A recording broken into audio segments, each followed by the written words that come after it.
உடச்சி மொச்சப்பயிறு. இதில் நம்ம வந்து இன்றைக்கி சாப்பாடு செய்ய போகிறோம். இது எப்படி சாப்பாடு இதில் செய்யணும்னா வாங்க நம்ம வீடியோக்குள்ளே போய் பார்க்கலாம். பாருங்கள், நம்ம ஒரு டம்ளர் மொச்சப்பருப்பு, அதே டம்ளர்லேயே நாங்கள் 2 டம்ளர் அரிசி எடுத்துக்கிட்டோம். இந்த டம்ளரில் 1 டம்ளர் மொச்சை, 2 டம்ளர் அரிசி எடுத்துக்கிட்டோம். இப்போ வந்து நல்லா நாங்கள் ஒரு அரை மணி நேரம் நல்லா ஊற வச்சு கழிஞ்சு நல்லா தண்ணியில் கழிஞ்சு எடுத்துக்கிட்டோம். இப்போ வாங்க இது எப்படி நம்ம செய்யலாம்னு பார்க்கலாம். வீட்டில்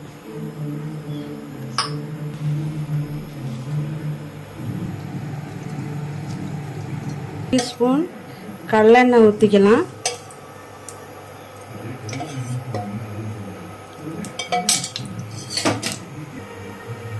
ஒரு 4 கிராம் போட்டுக்கலாம். 2 பட்டை துண்டு, 2 வரமிளகா, 1 பச்சை மிளகா, கருவேப்பிலை, சின்ன வெங்காயம்,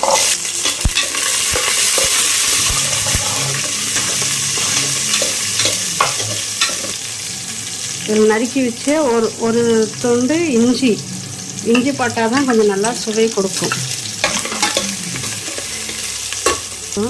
நல்லா வணங்கட்டும். பாருங்கள், வெங்காயம் நல்லா வதங்கிட்டு இதுலேயே 2 தக்காளி போட்டுக்கலாம். இது ரொம்ப சிம்பிளானது தான், ரொம்ப இதில் கஷ்டமான வேலையே கிடையாது. இந்த உடச்சி மொச்சப்பருப்பு வந்து நாம் ஒரு 10 சின்ன வெங்காயம், ஒரு 2 வரமிளகா, இஞ்சி, 2 தக்காளி, அவ்வளோதான். இதில் வந்து எந்த மசாலாக்கள்லாம் சேர்த்தவே தேவையே இல்லை. நம்ம வந்து கொஞ்சம் மஞ்சத்தூள் சேர்த்திக்கலாம். மஞ்சத்தூள்,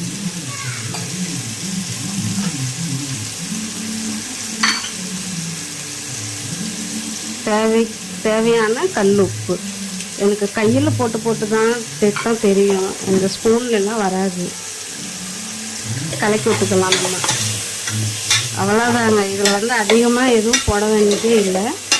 இப்போ வந்து என்னன்னா நம்ம அரிசி போட்டு நம்ம பருப்பு அரிசி நம்ம ஊற வச்சுருக்கோமா, அது போட்டுக்கலாம்.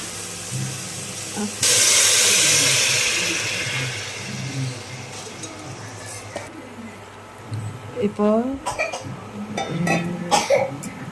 1 டம்ளர் பருப்பு, 2 டம்ளர் அரிசி போட்டோங்களா, நமக்கு வந்து 6 டம்ளர் தண்ணி ஊற்றணும். நம்ம 6 டம்ளர் ஊற்றுறதுங்க 5 டம்ளர் ஊற்றினா போதும். ஏன்னா அரை மணி நேரம் வந்து நம்மளுக்கு பருப்பு ஊறிக்கிச்சு நல்லா. அதனால் நம்ம 5 டம்ளர் ஊற்றினா தான் சாப்பாடு வந்து நல்லா பொலன்னு இருக்கும் நமக்கு. அப்புறமே நம்ம நெய் ஊற்றிக்கலாம் கடைசியாக. இப்போ பாருங்கள், 1 2 3 4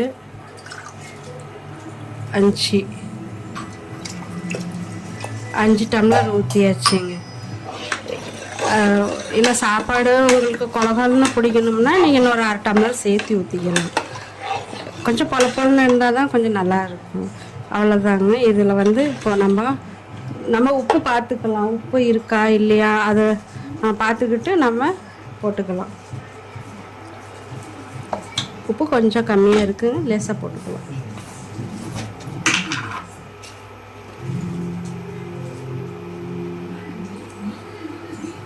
சும்மா ஒரு 2 கல், ஒரு கொஞ்சமாக சும்மா 2 கல். அவ்வளோதாங்க. இது வேக பிறகு பாருங்கள், இது ஒரு ஃபைனல் டச். அதுதாங்க இந்த சாப்பாட்டுக்கேவே வந்து அருமையான சுவை கொடுக்கும். வெந்தப்பருப்பு பார்க்கலாங்களா.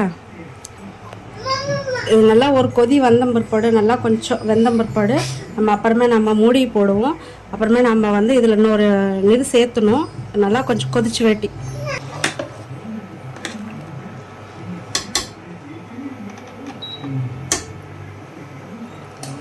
பாருங்க. இன்னும் நல்லா கொதிக்கட்டும். நல்லா கொதி வந்த வேட்டி அடுத்த பொருள் என்னென்னா சீரகம்,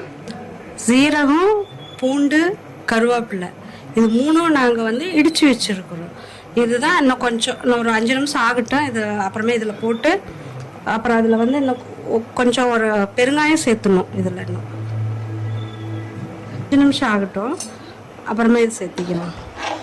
கொஞ்சம் நல்லா வெந்த வேட்டி நல்லா முக்காப்பாதான் வந்துருச்சு. இப்போ நாம் வந்து இடித்து வச்ச ஜீரகம், பூண்டு, கருவேப்பிலை இது 3ஐயும் இதில் சேர்த்திக்கலாம். சேர்த்திக்கிட்டு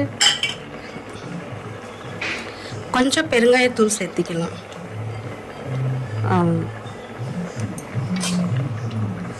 இது நல்லா நம்ம மிக்ஸ் பண்ணிடலாம், கலக்கி விட்டுறலாம்.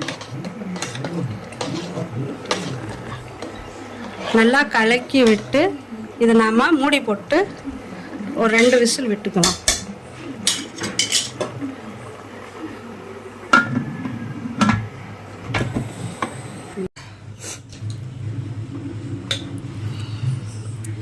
பாருங்கள் சாப்பாடு எவ்வளோ நல்லா பொலன்னு.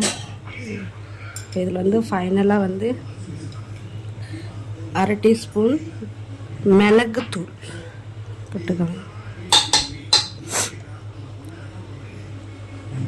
1 ஸ்பூன் நெய் விட்டுக்கலாம்.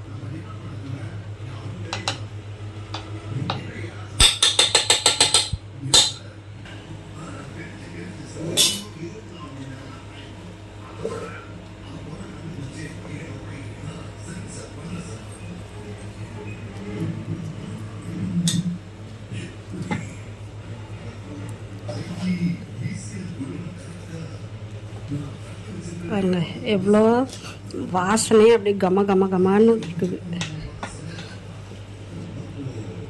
நம்ம இந்த ஜீரகம், பூண்டு, கருவேப்பிலையெல்லாம் இடித்து போட்டோம் இல்லைங்க, அது அப்படியே செம்மையாக